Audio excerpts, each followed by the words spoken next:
Now let's put your knowledge in the context of that period between 9:15 and 10:15 on the morning of September the 11th. Somebody calls Bush and the Joint Chiefs of Staff and says, we've got 2 explosions in the World Trade Center and we've got a Russian missile in the lawn of the Pentagon. Wouldn't the first thing they did pick up the phone to President Putin and say, have you lost a missile? Yes, of course, and they did it.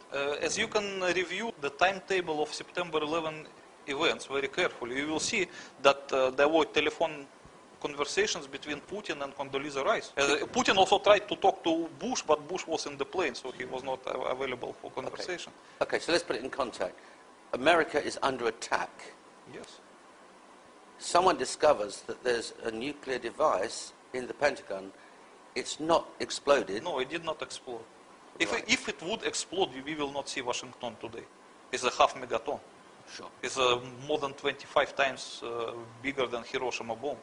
Because Hiroshima bomb was less than 20 kilotons. And it's not underground, it's above ground. If it would explode above ground because it hit the wall of the Pentagon. Yes. It's supposed to explode at this level.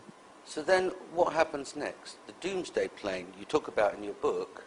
Tell us about the Doomsday plane. Well, many people cannot find explanation why the so-called Doomsday plane was seen flying over the White House. Over the White House at September 11. Tom, thanks very much. We'll talk to you a little bit. On now to one of the eeriest moments amid the carnage of 9/11. A mysterious plane was seen flying right over the president's residence. Even some CNN staffers saw it. To this day, it has never been officially explained.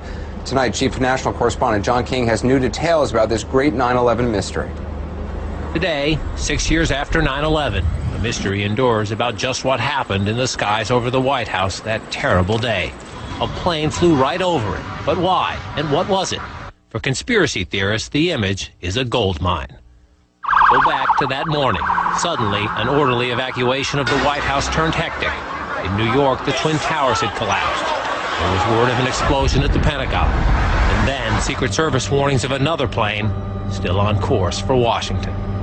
It appeared overhead just before 10 a.m., a 4-engine jet banking slowly in the nation's most off-limits airspace, on the White House grounds and the rooftop, a nervous scramble. About 10 minutes ago, there was a white jet circling overhead. Now, you generally don't see planes in the area over the White House. That is restricted airspace. No reason to believe that this jet was there for any nefarious purposes, but the Secret Service was very concerned, pointing up at the jet in the sky. And still today, no one will offer an official explanation of what we saw. 2 government sources familiar with the incident tell CNN it was a military aircraft, but say the details are classified.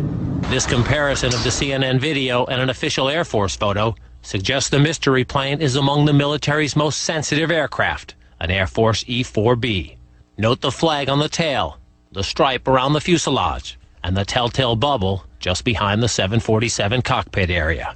There are many commercial versions of the 747, obviously, that look similar, but I don't know any of them that have the communications pod like the E-4, the Air Force E-4 does behind the cockpit. The E-4B is a state-of-the-art flying command post, built and equipped for one reason, to keep the government running no matter what, even in the event of a nuclear war.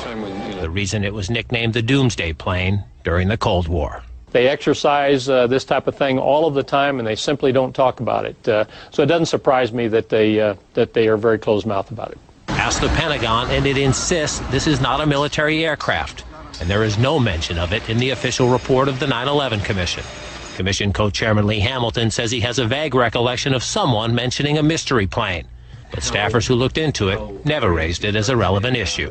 When you're conducting a major investigation, you get thousands of things that come at you. You can't possibly sort through them all.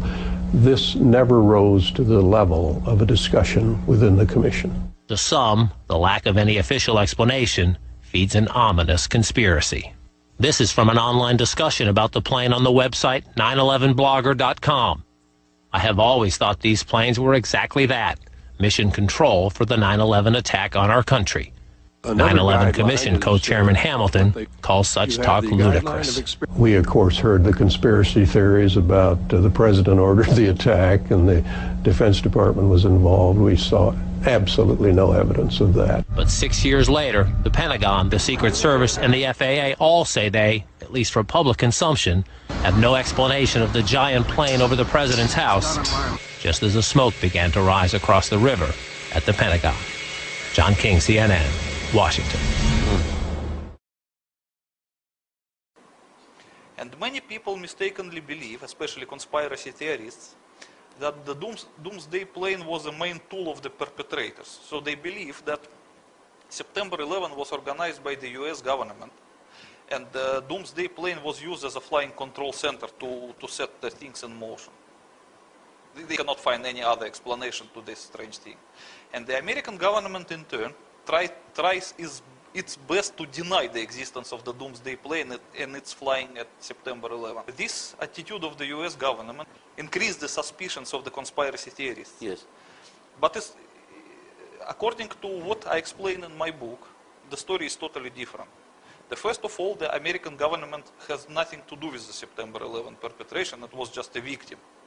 And the doomsday plane was scrambled because of upcoming attack of the missile that hit the Pentagon. Because the missile was detected about 5 or 6 minutes before it arrives to Pentagon by the NORAD, because it has the detection capability. They cannot shoot down the missile because they have no means to shoot it down, but they were still able to detect it. And they would have known exactly what kind of a missile it was. Of course. Once they see the flying things of this kind, they know already what is this. Because NORAD has the identification for all Soviet missiles and Russian missiles. So when they see the things, they know this is a granite with a nuclear warhead. So this is serious stuff.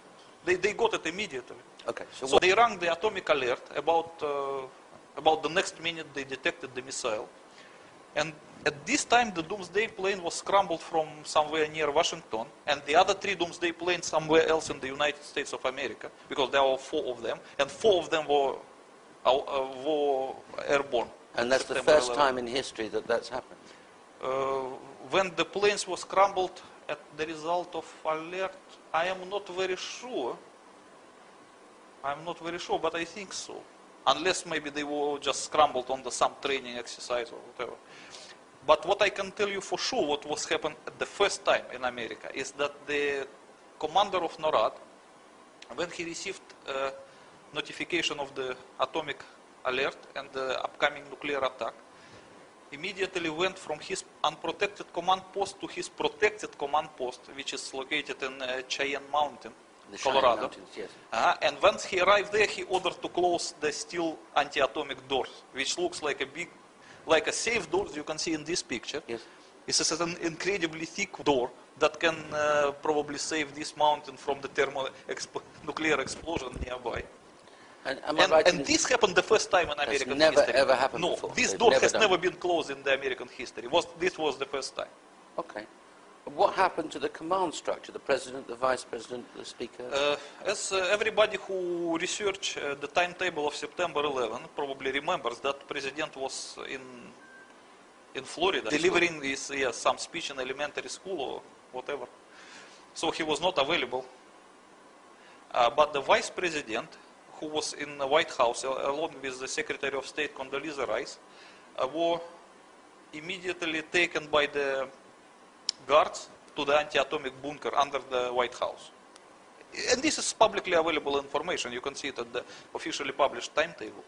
And no one can explain why they should drag this person to the anti-atomic bunker. And the speaker is locked away. He's the third in line to the presidency.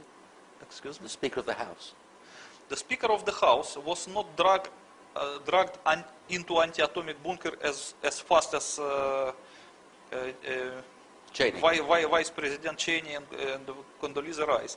But he was also ordered by the same guards to be urgently relocated to some other bunker outside of that area. Because according to the American contingency plans, they cannot keep all the top figures in the one place. They have to separate them into different places. But as you look at the timetable, he would have no chance. Because the time they were trying to take him out, the granite already hit the wall of the Pentagon. It's supposed to produce a nuclear explosion. So probably only Cheney and Condoleezza Rice have chance to survive.